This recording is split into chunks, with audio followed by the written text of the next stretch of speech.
The Absolute Universe has been slowly introducing familiar faces with fresh twists, and Jeff Lemire's Absolute Flash is no exception.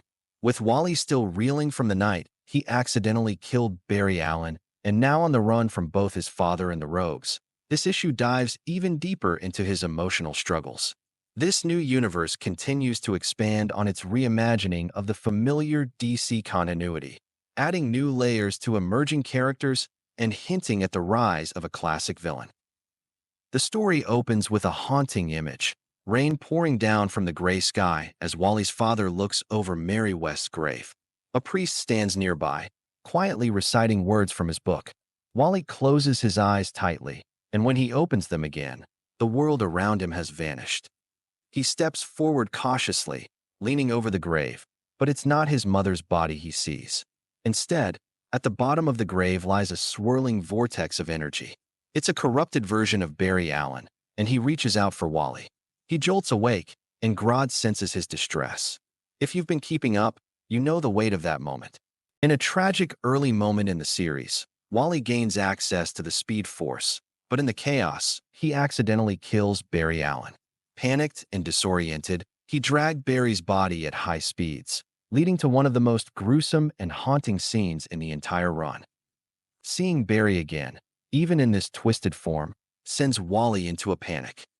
Grodd has been oddly calm and thoughtful in this universe. He steps in and brings Wally back down to Earth, reminding us that in the Absolute Universe, even the villains aren't quite what they seem. Still on the run after escaping his father and the Rogues, Wally's now just a teenager trying to survive. For fans who are familiar with him being the usual outgoing kid, it's clear this Absolute Universe version of Wally is dealing with a lot of anxiety. And in this moment, the world of Absolute Flash starts to open up. As Wally's standing in line at a soup kitchen, he's approached by a skinny red-haired man named Ralph, who introduces himself and offers Wally a card for the Dibny mission.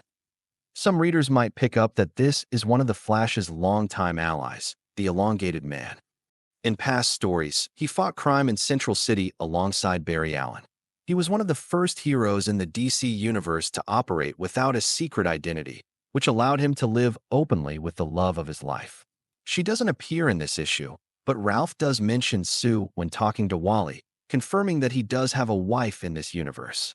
But this won't be the only returning character in this issue.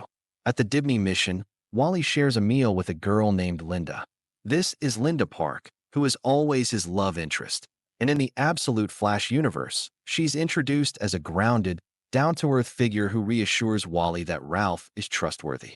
No hint of journalism or super-speeded romance just yet, but she does mention that the name of the town they're in is called Iron Heights. In traditional DC lore, Iron Heights is actually the name of a metahuman prison, not a town.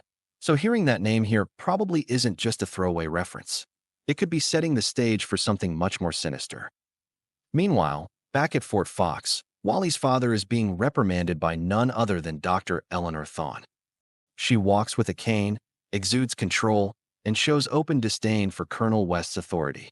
Most importantly, she praises Barry Allen as a truly brilliant man, showing a kind of obsessive admiration that seems way too familiar. We don't get a villain monologue or a big reveal here, but all signs point toward this version of Thawne becoming the Absolute Universe's Reverse Flash. Dr. Thawne reveals a series of shattered containment chambers. Each one is labeled with code names referring to some important characters in the Flash universe: Weather Wizard, Firestorm, and Heatwave.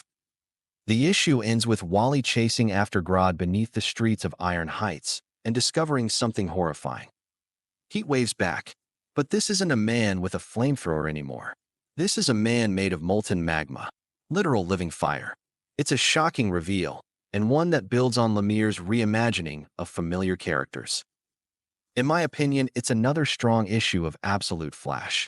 I think what really makes this issue so good is that it doesn't rush to the next big moment or try to overwhelm you with plot. It actually slows down and lets things unfold. We get proper introductions to characters like Ralph and Linda, and they're not just dropped in for fan service. They feel like real parts of the world Wally's stepping into. One of the standout elements this time around is how clearly the story addresses Wally's anxiety. He's overwhelmed, still grieving, and deeply unsure of who he's supposed to be now. Lemire doesn't gloss over that. He leans into it. This isn't a confident hero coming into his own. This is a scared teenager running from trauma, trying to survive a world that just keeps pushing him harder. It makes this version of Wally feel more grounded, more raw, and ultimately more relatable. Visually, Kaplan's art feels somewhat flat compared to the vibrant energy Adriano Lucas brought to earlier issues, but that shift might be intentional. It mirrors the tone of Wally's journey. He's not a full-fledged hero yet, and the rougher style reflects that raw, unfinished stage. Absolute Flash doesn't just continue Wally West's story. It continues to add interesting layers to parts of Flash we're already familiar with. It introduces classic characters with bold new twists, and hints that the Reverse Flash might appear sooner than expected. The Absolute Universe has been absolutely cooking with these subtle twists, and I can't wait to see what more it has to offer. Let me know what you think of the series in the comments below.